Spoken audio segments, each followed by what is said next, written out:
Hey everyone, स्वागत है आप सभी का मेरे YouTube channel learning academy by Varsha पर।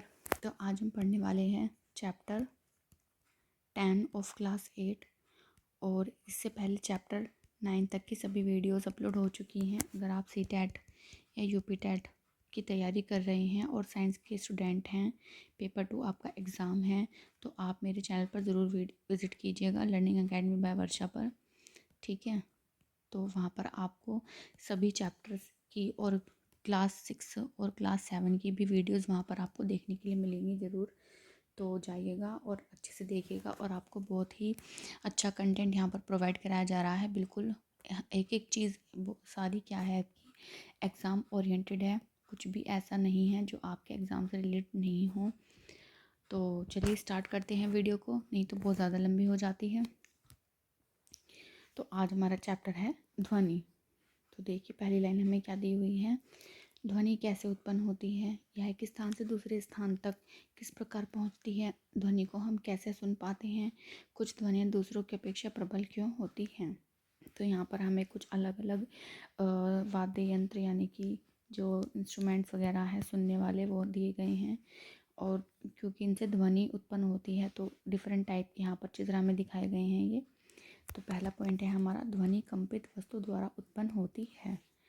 तो आप ये देखिए यहाँ पर बच्चा क्या कर रहा है, इस भगोने को पीट रहा है डंडे से, क्योंकि ये कंपन होने के बाद क्या करता है, ध्वनि उत्पन्न करता है।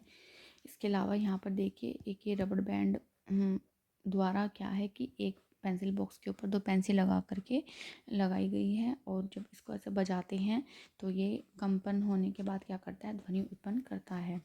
तो हम इस चीज़ को से क्या एक कंक्लूजन निकाल सकते हैं, किसी वस्तु की अपनी माध्य स्थिति के इधर उधर या आगे पीछे होने वाली गति को कंपन कहते हैं। जब कसकर तानित एक रबड़ के छल्ले को कर्षित या प्लग करते हैं या बीच में खींच कर छोड़ते हैं तो यह कंपन करता है और ध्वनि उत्पन्न करता है। जब यह कंपन करना बंद कर देता है तो ध्वनि उत्पन्न बंद हो जाती है। तो यहाँ पर यही बताने की कोशिश की गई है कि जो हमारा कंपन होता है वो किस तरीके से किसी ध्वनि को उत्पन्न करता है। ठीक है, आगे बढ़ते हैं फिर।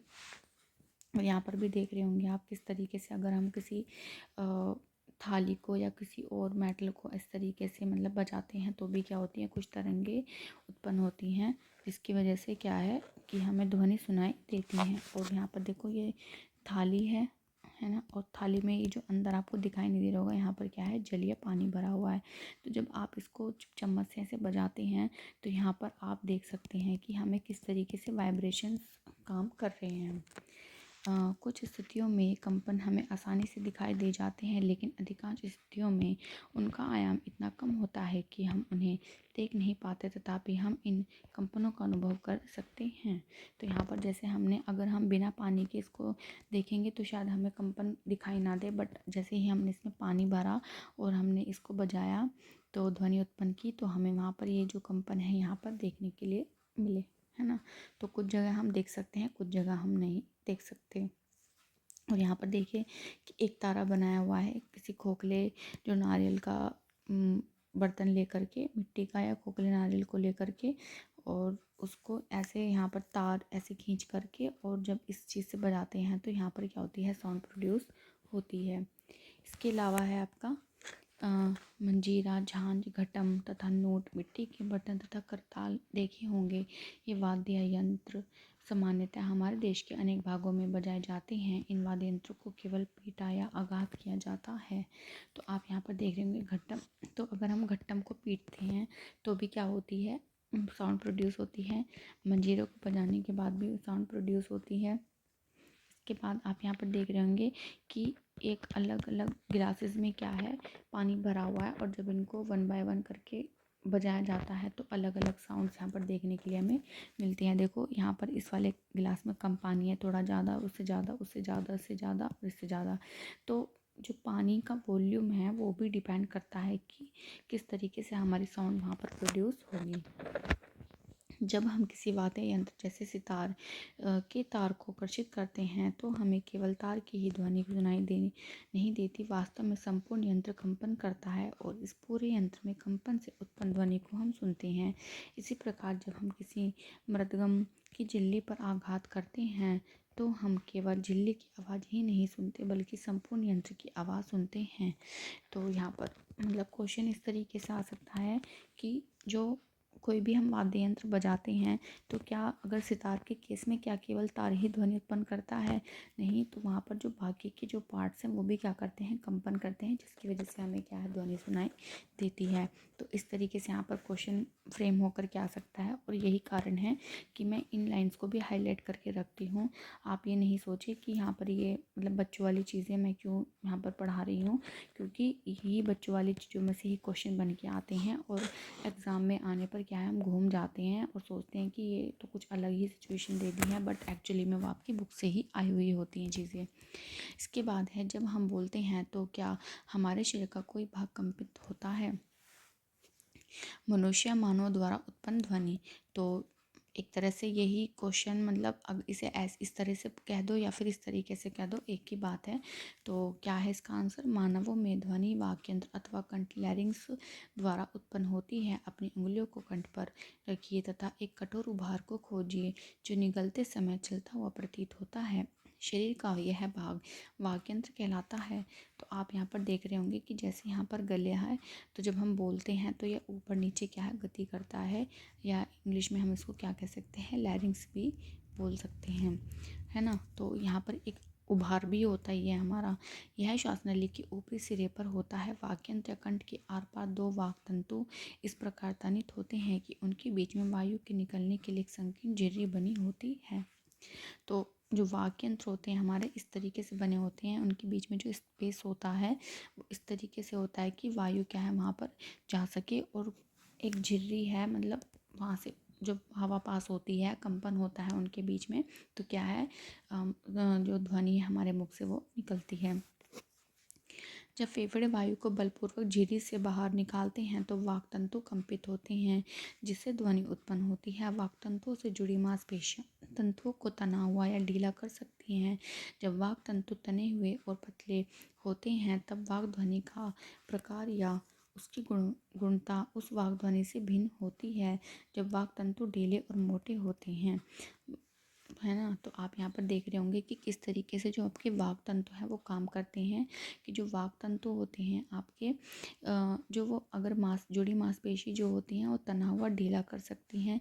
जब वाक तंतु आपके तने हुए और पतले होते हैं तब वाक ध्वनि का प्रकार या जो उसकी गुणवत्ता है उस वाक ध्वनि से भिन्न होगी। जब वाक तंतु ढीले या मोटे होंगे तो उसके पतले मोटे या ढीले होने से भी क्या होता है, जो वाक ध्वनि है उस पर असर पड़ता है।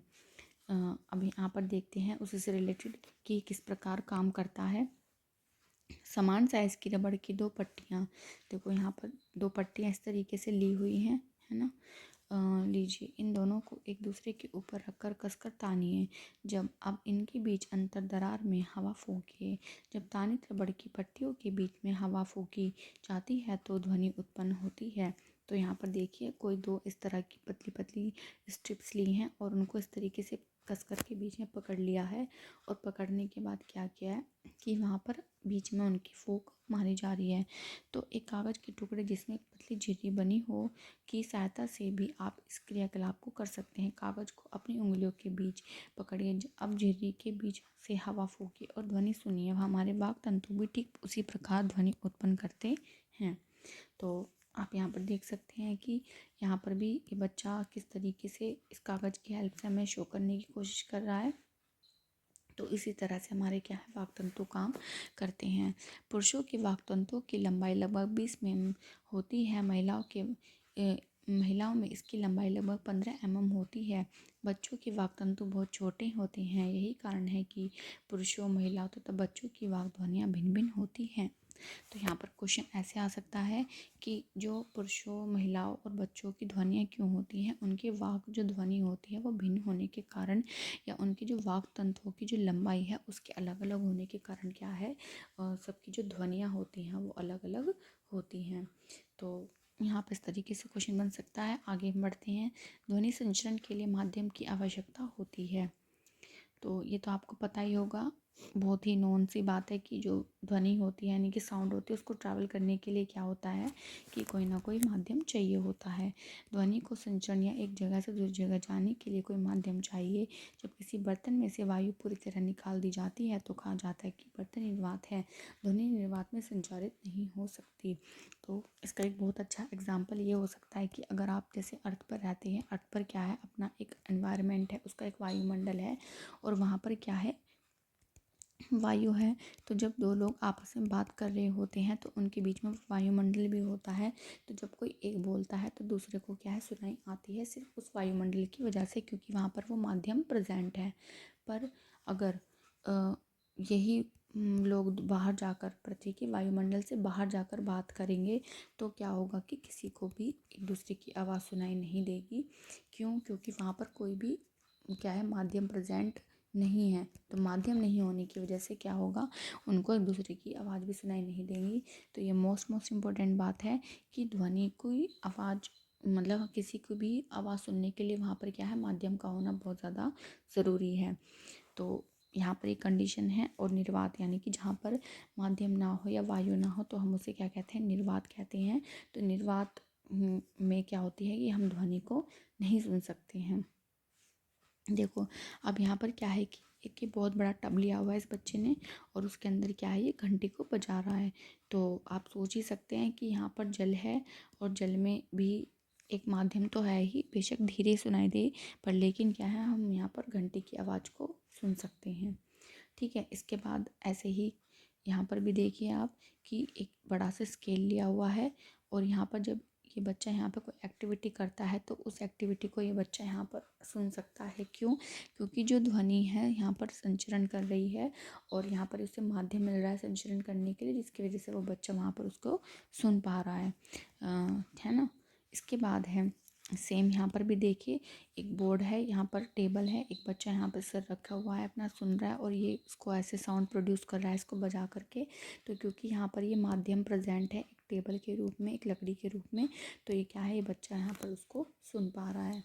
ध्वनि लकड़ी या धातु में चल सकती है। वास्तव में ध्वनि किसी भी ठोस में संचरण कर सकती है। ध्वनि डोरियों में भी चल सकती है। तो फ़र्क नहीं पड़ता है वहाँ पर वो कितना पतला माध्यम है, अगर माध्यम प्रेजेंट है तो हम वहाँ पर क्या है, एक दूसरे की आवाज़ को सुन सकते हैं। कंपायमान वस्तुएं ध्वनि उत्पन्न कर सकती हैं तथा यह किसी माध्यम में सभी दिशाओं में संचरित हो सकती हैं। यह माध्यम गैस, द्रव या कोई ठोस कोई भी हो सकता है। तो जितनी भी हमारी कंपायमान यानी कि जो भी आपकी वाइब्रेशन करने वाली वस्तुएं होती हैं वो क्या होती है, किसी माध्यम में सभी दिशाओं में क्या है, वो संचरित हो सकती है। और यह माध्यम कोई भी हो सकता है, हमारा गैस, द्रव या ठोस, कुछ भी। ठीक है, इसके बाद है आपका हम ध्वनि को अपने कानों द्वारा सुनते हैं। कान के बाहरी भाग की आकृति की फनल जैसी होती है। जब ध्वनि इसमें प्रवेश करती है तो यह एक नलिका से गुजरती है जिसके सिरे पर एक पतली तानी झिल्ली होती है। इसे कनपट है या डम कहते हैं। यह एक महत्वपूर्ण कार्य करता है। तो आप ये देख सकते हैं यहाँ पर नीचे दिखाया हुआ है, यह आपका पूरा कान का चित्र है और इस पूरे कान के पार्ट से ये वाले पार्ट को बड़ा करके दिखाया हुआ है और ये वाला जो पार्ट है यही है आपका कर्णपट है और ये वाला जो पार्ट है ये है आपका अंतर यानी कि इनर पार्ट है आपका कान का। तो कर्णपट है एक तानित रबड़ की शीट के समान होता है। आप यहाँ देख सकते हैं रबड़ की शीट जैसा यहाँ पर इसको दिखाया गया है। ध्वनि के कंपन कर्णपटय को कंपित करते हैं। कर्णपटय कंपनों का अंतर इनर ईयर तक भेज देता है, वहाँ से संकेतों को मस्तिष्क तक भेज दिया जाता है। इस प्रकार हम ध्वनि को सुनते हैं। तो मान लो किसी ने कोई बात करी बाहर, तो वो फुसर फुसर करने के बाद में क्या होगा, यहाँ पर ये जो हमारा कनपटा होगा हिलेगा।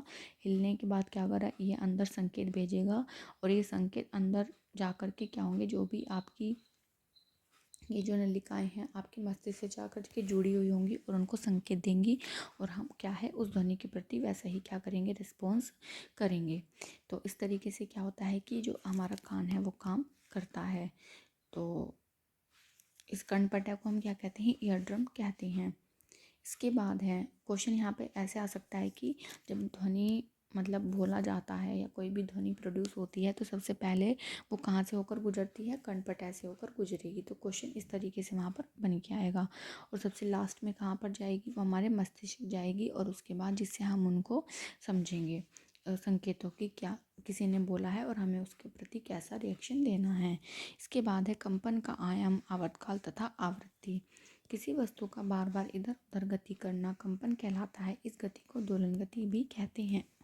कोई जब वस्तु होती है और वो इधर इधर उधर उधर क्या करती है, किसी कंपन करती रहती है, दोलन करती रहती है, तो हम उसे क्या कहेंगे, एक माध्यम स्थिति के इधर उधर इसकी माध्य स्थिति है ऊपर नीचे कंपन करेगा, तो क्या होगा, ये एक दोलन गति हमारी बन जाएगी। तो प्रति सेकंड होने वाले दोलनों की संख्या को दोलन की आवृत्ति कहते हैं। आवृत्ति को हर्ट्ज में मापा जाता है। संकेत Hz है। Hz आवृत्ति का एक दोलन प्रति सेकंड के बराबर होता है। यदि कोई वस्तु एक सेकंड में 20 दोलन पूरा करती है तो उसकी आवृत्ति क्या होगी। तो आप यहाँ पर देखिए, जो आवृत्ति होती है हमारी, वो क्या होती है, आपकी दोलनों की संख्या बटे दोलन करने में लगा समय। तो अगर मान लो यहाँ पर आपके यदि कोई एक वस्तु ने 20 दोलन पूरे किए हैं, तो कितने दोलन, 20 दोलन, और कितने टाइम में, 1 सेकंड में, तो उसकी आवृत्ति भी क्या होगी, 20 हर्ट्ज होगी। ठीक है, इस तरह से क्या है, हम अपने क्वेश्चंस को निकालते हैं। और ये क्वेश्चन भी आता है कि आवृत्ति किस तरीके से होगी। स्टेटमेंट आ जाएगा कि प्रति सेकंड होने वाले दोलनों की संख्या को दोलन की आवृत्ति कहते हैं। और इसके अलावा इसका मात्रक क्या होता है, हर्ट्ज होता है, और उसको प्रेजेंट कैसे करते हैं, Hz से करते हैं। तो यहाँ पर 2-3 बातें आपको याद रखनी है जो एग्ज़ाम में आपसे पूछी जाती हैं। इसके बाद है आयाम तथा आवृत्ति किसी ध्वनि के 2 महत्वपूर्ण गुण हैं। तो महत्वपूर्ण गुण कौन से हो सकते हैं, क्वेश्चन आ सकता है कि किसी भी ध्वनि के 2 महत्वपूर्ण गुण क्या हैं, आयाम और आवृत्ति हैं। देखो, एक एक लाइन इंपॉर्टेंट है, कुछ भी ऐसी चीज़ नहीं है जो फालतू की आपको यहाँ पर पढ़ाई जा रही है। सारा एग्ज़ाम ओरिएंटेड है और क्वेश्चन ऐसे ही बन के आ सकते हैं। आपको लग सकता है कि मतलब बहुत छोटे बच्चों वाला काम है, बहुत बोरिंग सा है। अगर आपको बोरिंग लग रहा है तो आप इसे वीडियो को 2x की स्पीड पर करके देख सकते हैं, थोड़ा आगे जा सकते हैं। बट लेकिन मुझे चीज़ें थोड़ा बेस से समझानी पड़ती हैं बच्चे की तरह। जैसे बच्चों को पढ़ाया जाता है, उसका रीज़न है कि अगर किसी का बेस वीक है तो वो अपने बेस को क्या कर सके, स्ट्रॉन्ग बना सके, और एग्ज़ाम में क्या है, अच्छे से अच्छे मार्क्स गेन कर सके। हो सकता है आपको ये चीज़ें अच्छे से पता हो, बट लेकिन बहुत से बच्चे होते हैं उनकी माइंड से स्किप हो जाती हैं चीज़ें, तो उनको ये बताना ज़रूरी होता है।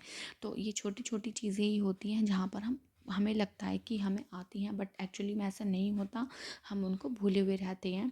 तो हमें ओवर कॉन्फिडेंट नहीं होना है। जो भी मैं आपको यहाँ पर पढ़ा रही हूँ उसको ध्यान से और बिल्कुल तरीके से सुनना है। और अपने अगर आप नोट्स बना रहे हैं तो बहुत अच्छी बात है ना, क्योंकि अपने हैंड रिटन नोट्स होते हैं वो बहुत अच्छे से हमें लर्न हो जाते हैं।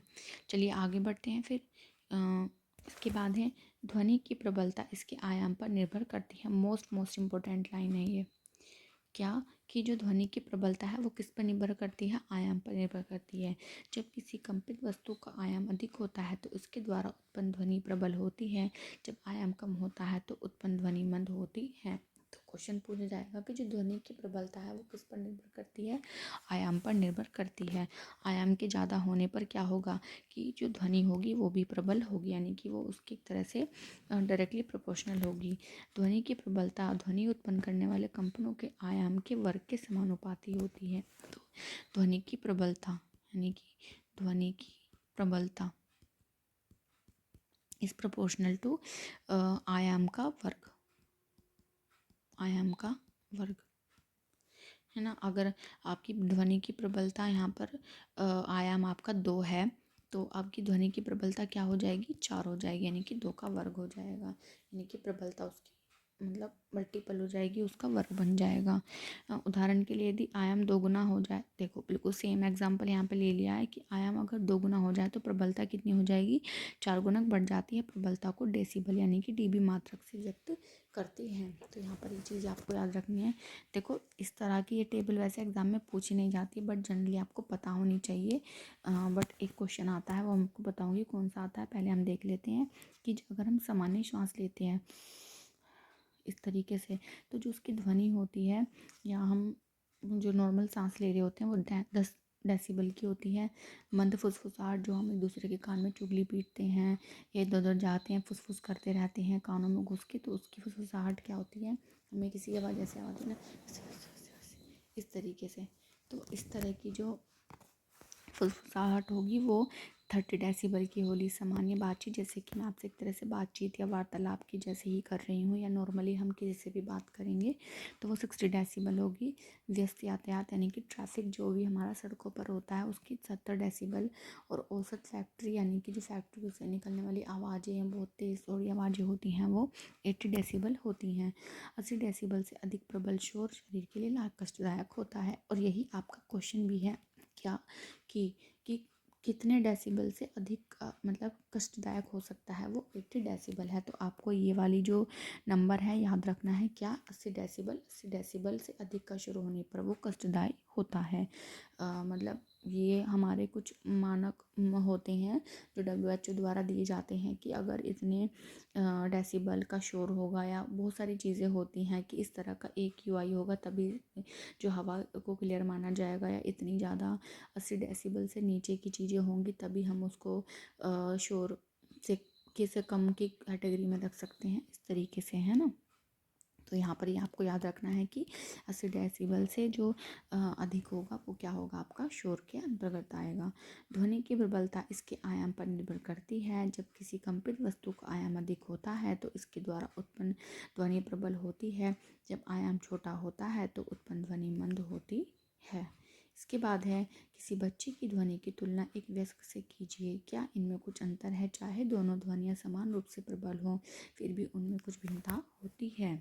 तो आवृत्ति ध्वनि की तीक्ष्णता तारत को निर्धारित करती है। अगेन मोस्ट इम्पोर्टेंट है क्या, कि जो आवृत्ति होती है, आवृत्ति जो ध्वनि की जो तीक्ष्णता है तारत्व को निर्धारित करती है। तो आवृत्ति का रिलेशन किससे है, तीक्ष्णता या तारत्व से है। यदि कंपन की आवृत्ति अधिक है तो हम कहते हैं कि ध्वनि तीखी है। यदि कंपन की आवृत्ति कम है तो हम कहते हैं कि ध्वनि का तारत्व कम है। देखो आप यहाँ पर समझ सकते हैं, देखो ये जो ऊपर नीचे जा रहे हैं ये आपका आयाम है। मैक्सिमम जो यहाँ से यहाँ तक जा रहा है ये, अगर यही चीज़ इतनी ज़्यादा और गहरी हो जाए तो ये आयाम यानी कि जो प्रबलता है वो ज़्यादा हो जाएगी। अगर यही चीज़ छोटी हो जाए तो ये कम हो जाएगी। बट इससे अपोजिट केस में क्या होगा, सॉरी थोड़ा बैक हो गया था।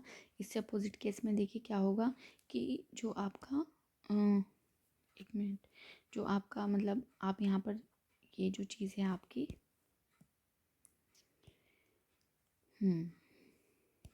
ये जो आपका यहाँ पर दिया हुआ है, एक यहाँ पर वेव बना करके दी हुई है, तरंग बना के दी हुई है। अगर यहाँ पर ये जो चीज़ है आपकी ये कम होगी तो आपका जो तारत्व है वो भी कम होगा। और अगर मान लो ये इस तरीके से होगा तो तारत्व अधिक होगा, यानी कि जो आवृत्ति है वो आपकी सॉरी जो तारत्व है वो आवृत्ति पर निर्भर करता है।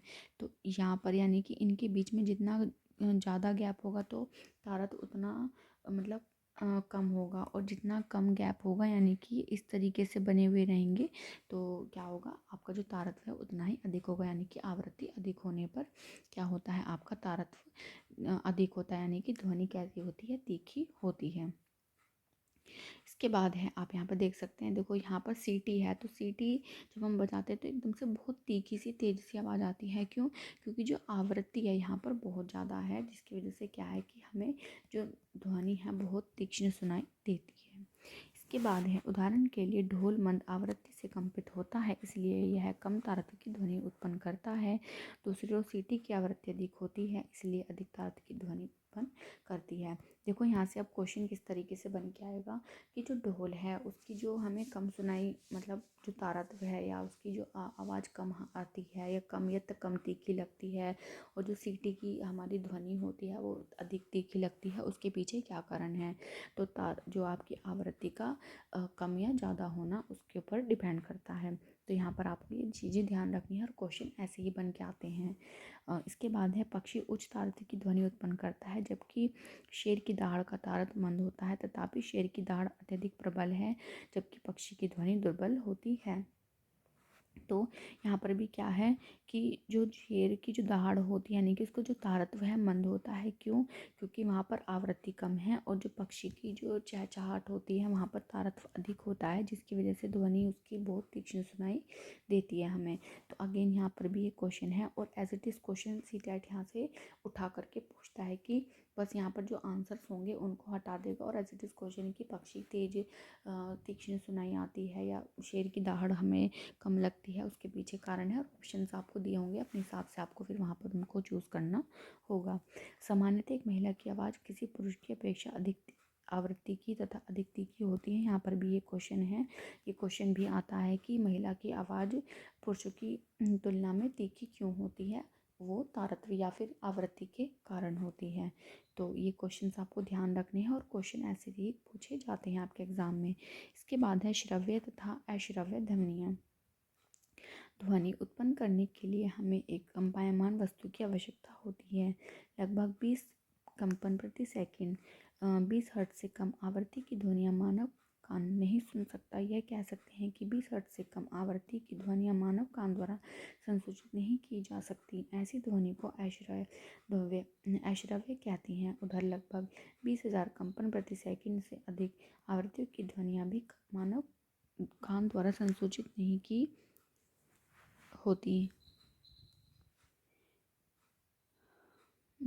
होती। अतः मानव कानों के लिए श्रव्य की आवृत्ति का परास रेंज लगभग 20 हर्ट्ज से 20,000 हर्ट्ज तक है।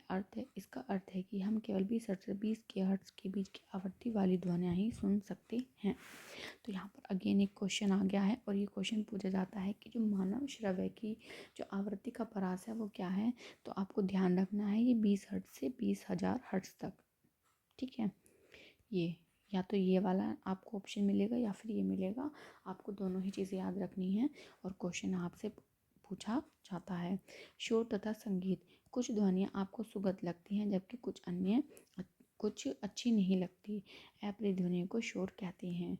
आप वाद्य यंत्रों की ध्वनियों का आनंद लेते हैं। सुस्वर ध्वनि वह है जो कानों को सुखद लगती है। हारमोनियम द्वारा उत्पन्न ध्वनि सुस्वर कहलाती है। सितार के तार द्वारा उत्पन्न ध्वनि भी सुस्वर ध्वनि कहलाती है।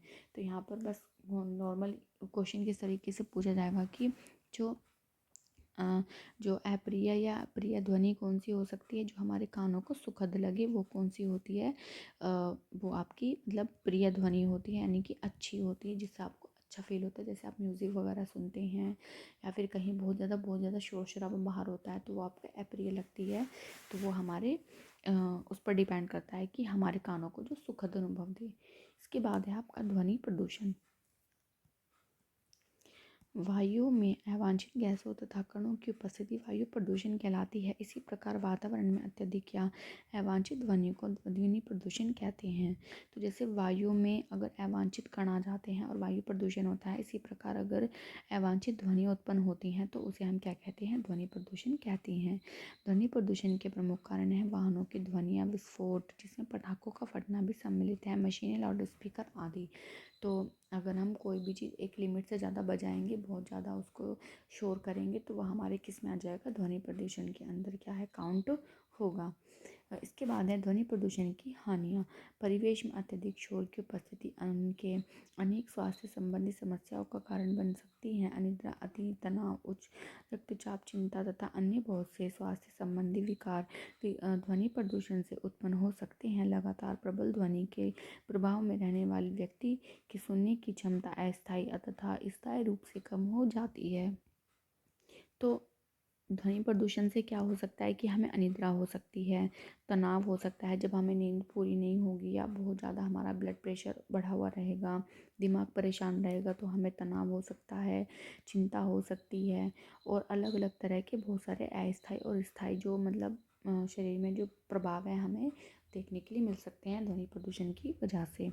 तो हमें यहाँ पर क्या करना है, वो ध्यान रखना है कि ध्वनि प्रदूषण नहीं करना है। हमारे आसपास भी हमें लोगों को समझा के रखना है और ख़ुद भी उन्हें फॉलो करना है, ठीक है। इसके बाद है ध्वनि प्रदूषण को सीमित रखने के उपाय।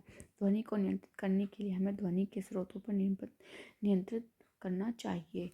इसके लिए वायुयानों के इंजनों, यातायात के वाहनों, औद्योगिक मशीनों तथा घरेलू उपकरणों में रवशात्मक युक्तियों लगानी चाहिए।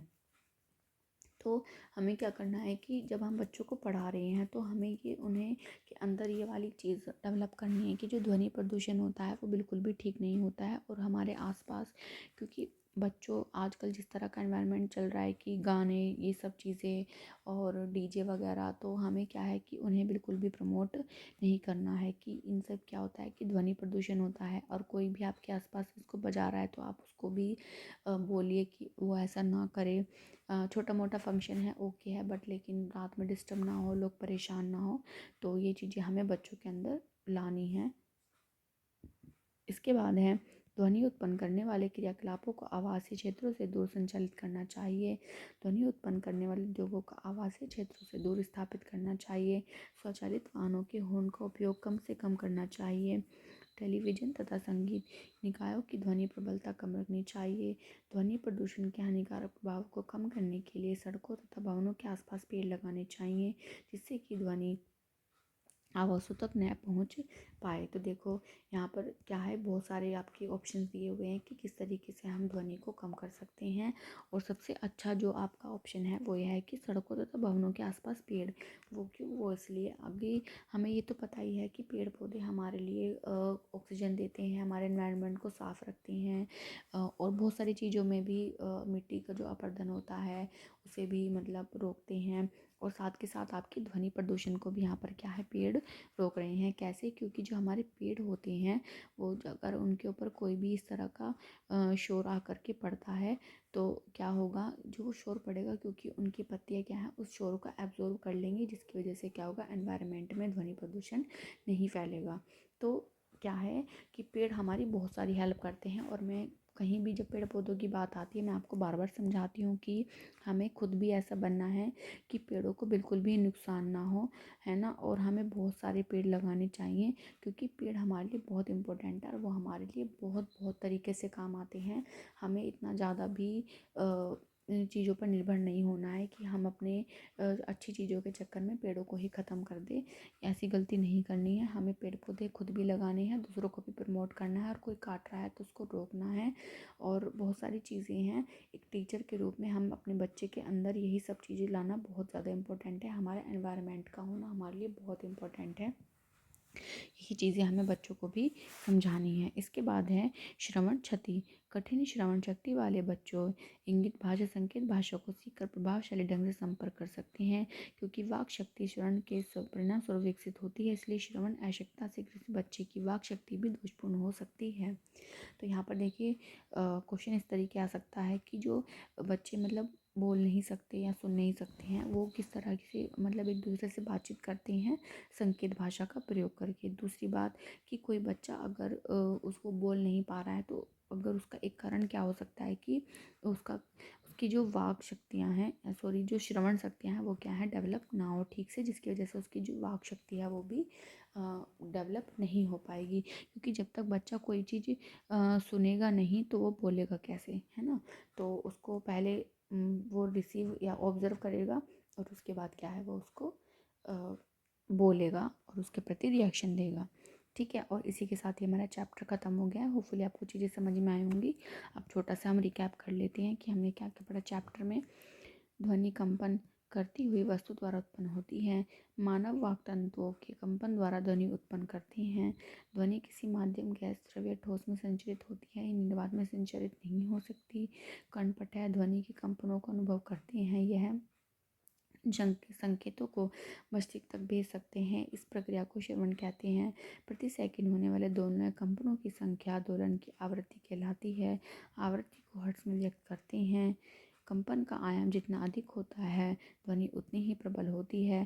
कंपन की आवृत्ति अधिक होने पर तारतम्य अधिक होता है और ध्वनि अधिक तीक्ष्ण होती है। अप्रिय ध्वनियाँ शोर कहलाती हैं। अत्यधिक या अवांछित ध्वनियाँ ध्वनि प्रदूषण उत्पन्न करती हैं। ध्वनि प्रदूषण मानव के लिए स्वास्थ्य समस्या उत्पन्न कर सकता है। ध्वनि प्रदूषण को न्यूनतम करने के लिए प्रयास करने चाहिए। सड़क के किनारे तथा अन्य स्थानों पर पेड़ लगाने से ध्वनि प्रदूषण को कम किया जा सकता है। इसके बाद हमारी एक्सरसाइज है चैप्टर से रिलेटेड। ध्वनि संचरित होती है ठोस, द्रव, गैस तीनों में हो सकती है। किस वाग ध्वनि की आवृत्ति न्यूनतम होने की संभावना है? पुरुष की, क्योंकि जो आवृत्ति होती है लड़की की थोड़ी तीखी या तेज हो सकती है, छोटे लड़के की भी, महिला की भी, पर पुरुष की जो आवृत्ति होती है वो कम होती है। तो इसका आंसर क्या होगा? पुरुष। सही कथन कौन सा है? ध्वनि निर्वात में संचरित नहीं हो सकती। सही बात है, वो निर्वात में संचरित नहीं हो सकती। किसी कंपित वस्तु के प्रति सेकंड होने वाले दोलनों की संख्या को उसका आवर्तकाल कहते हैं। नहीं, ये तो आपकी आवृत्ति होती है, ना कि आपका आवर्तकाल होता है। यदि कंपन का आयाम अधिक है तो ध्वनि मंद होती है, ये भी गलत है। आयाम का मंद से कोई मतलब आयाम मतलब अधिक, अगर वो तो कम होना चाहिए ना, अगर कम होगा तभी तो वो मंद होगी। तो मानव कानों की जो श्रव्य का परास है 20 से 22,000 हर्ट्ज होता है, बिल्कुल सही बात है। कंपन की आवृत्ति जितनी अधिक कम होगी तारत उतना ही अधिक होगा, ये भी गलत है।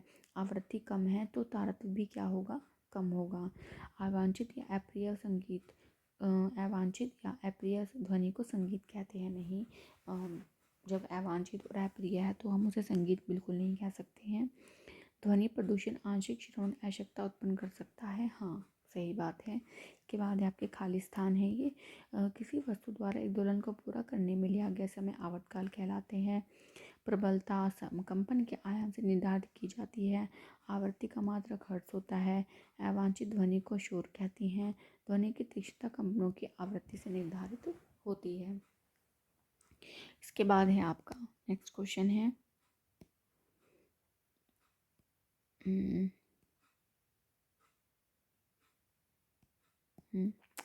एक दोलन 4 सेकंड में 4 बार दोलन करता है, 40 बार दोलन करता है। आवर्तकाल और आवृत्ति बतानी है। तो आवृत्ति का फॉर्मूला हमें पता है कि कुल दोलनों की संख्या डिवाइड बाय कुल लिया गया समय।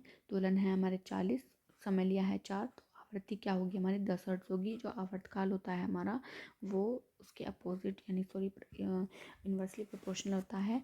तो अगर हमारी आवृत्ति 10 आई है तो उसको हम रखेंगे तो 0.1 सेकेंड हमारा क्या हो जाएगा? आवर्तकाल हो जाएगा।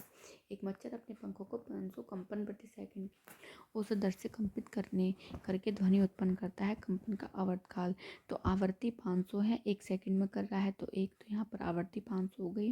अब 1/500 उसका आवर्तकाल हो जाएगा, क्योंकि आवर्ती 500 है, और इसको सोल्व करने पर आएगा हमारा 0.002। इसके बाद है वाद्य यंत्रों में उस भाग को पहचानिए जो ध्वनि के उत्पन्न करने के लिए कंपित होता है। ढोलक में जो ऐसे ढोलक होती है हमारी, है ना, उसमें ये झिल्लियाँ लगी होती है, इनको बजा करके हम क्या करते हैं? वहाँ पे उसे कंपित करते हैं। सितार में हमारी जो तार इस तरीके से लगी रहती है ऊपर, उसे कंपित करते हैं। बांसुरी में जो होल्स होते हैं, बीच बीच में ऐसे होल्स बने रहते हैं, वहाँ पर हवा पास की जाती है, तब क्या होता है? वहाँ पर ध्वनि कंपित होती है। इसके बाद है आपका उसके बाद है आपका चैप्टर ख़त्म हो गया है। ज़्यादा लंबी वीडियो नहीं रही है। अगर आप इसको 2x पे करके देखेंगे तो आपकी लगभग 17 से 18 मिनट में ये वीडियो कंप्लीट हो जाएगी, है ना। और देखिए, अगर आपको अच्छे मार्क्स लेकर के आने हैं तो आपको अच्छे से पढ़ना ही होगा, इसका कोई शॉर्टकट नहीं है। आप चीज़ों को एक बार बार पढ़ने से अच्छा है आप एक बार में ही उसको अच्छे तरीके से पढ़ लें। और आपने अगर PVIQs अगर अटैम्प्ट करके देखे होंगे तो आप बिल्कुल इस चीज़ को देख पा रहे होंगे कि जो आपके क्वेश्चन है वो डायरेक्टली क्या है, आपके जो नोट्स हैं यहाँ पर जो भी मैं आपको प्रोवाइड करा रही हूँ डायरेक्टली आपको यहाँ से देखने के लिए मिल रहे होंगे। तो आपका कोई भी कंटेंट ऐसा नहीं है जो वेस्ट है, या आपका जो टाइम वेस्टिंग है। यहाँ पर आपको बहुत अच्छी चीज़ें दी जा रही हैं और मैं बिल्कुल बेस से समझा करके चल रही हूँ, जिससे कि आपको कोई भी समझने में प्रॉब्लम नहीं आए, है ना। क्योंकि एक बार में ही अच्छे से पढ़ लेंगे और उसी चीज़ का हम क्या करेंगे? अच्छे से रिवीजन भी करते रहेंगे, तो क्या होगा? हमें एक बार में ही एग्ज़ाम पास हो जाएगा और आपके पास अपॉर्चुनिटीज़ आगे बहुत सारी देखने के लिए आपको मिल जाएंगी, है ना। तो आपको उन बच्चों में शामिल होता है जो एक बार में ही क्या है अपना एग्ज़ाम पास कर लेते हैं, उनमें शामिल नहीं होता है जो कई बार पढ़ते रहते हैं बट लेकिन एग्ज़ाम क्या है उनका पास नहीं होता है। इसके साथ ही साइंस के साथ अगर आप अपने जो भी आपका सब्जेक्ट है, जैसे कि मैथ होगा आपका साइंस के साथ, उसे भी आपको पढ़ते रहना है। आपकी पेडागोजी है उसे भी पढ़ते रहना है। आपकी हिंदी है उसे भी पढ़ते रहना है। और आपकी इंग्लिश है, जो भी आपने लैंग्वेज जिस तरह से सेलेक्ट की होगी, उर्दू, असमी, या जो भी आपने अपने हिसाब से भरी होगी, उसको भी कंटिन्यू पढ़ते रहना है। तो क्या है, आपका एग्ज़ाम 100% बहुत अच्छा आ जाएगा और बहुत ही अच्छे मार्क्स के साथ जाएगा। तो ज़्यादा यहाँ पर वीडियो को लंबा नहीं करते हैं, फिर आप लोग नहीं तो बोर हो जाएंगे। तो मिलते हैं नेक्स्ट वीडियो में, तब तक के लिए bye and take care and keep learning.